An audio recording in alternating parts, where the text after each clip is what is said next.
I am standing in front of probably which represents the most famous photo in the history of the United States. This photo, taken in Times Square, New York in 1945, represents the end of World War II.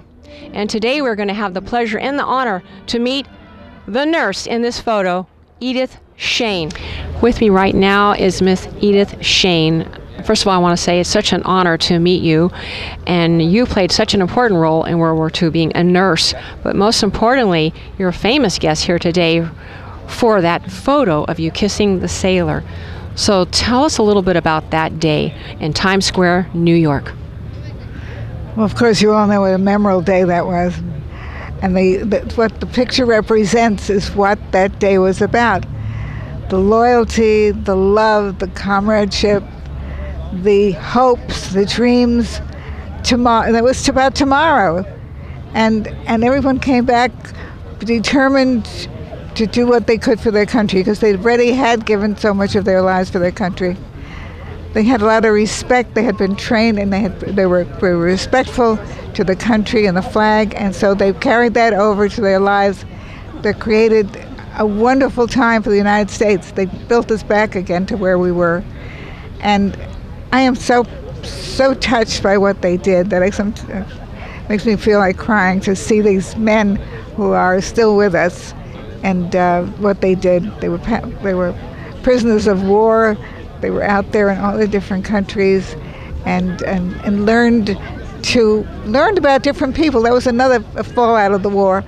They saw the people that maybe weren't as educated as they were, didn't have the backgrounds or the culture, and they learned about people. It didn't matter what their color was or what their backgrounds were, what their ethnic backgrounds were, or their dreams or their hopes or their thoughts, but they were together, they worked together, and that was the fallout too. And of course it was the women gained because they had to go out and work, and that was a whole new way for them, and so they gained their independence. So we had a lot of fallout from that. But mostly what we need more of is to speak to them, to learn about them, because they were a different breed than we have today. Edith, how did you happen to be in Times Square on that memorable day? Well, I was working in the hospital and going to college, and trying to finish college, and I was signed up to go into the Army Nurse Corps.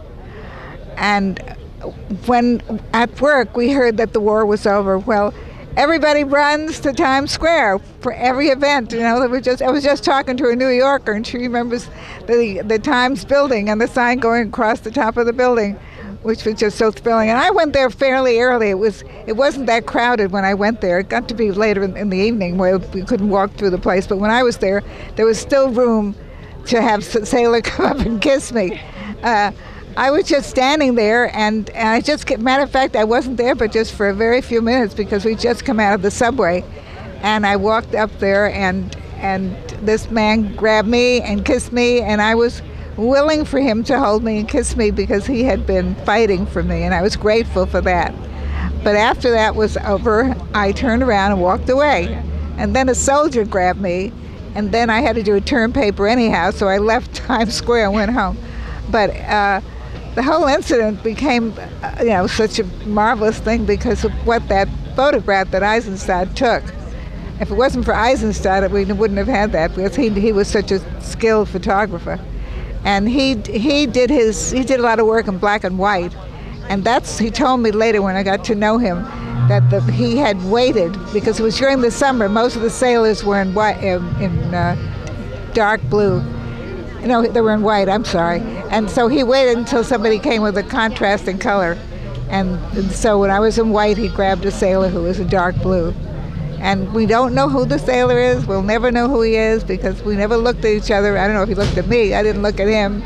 I closed my eyes when he kissed me. Well, Edith, I want to thank you for your time, and I also want to thank you for all of your many contributions to World War II and what you're doing now, keeping the spirit of 45 alive. Thank you, Edith. Well, you're very, very welcome. It's been my pleasure.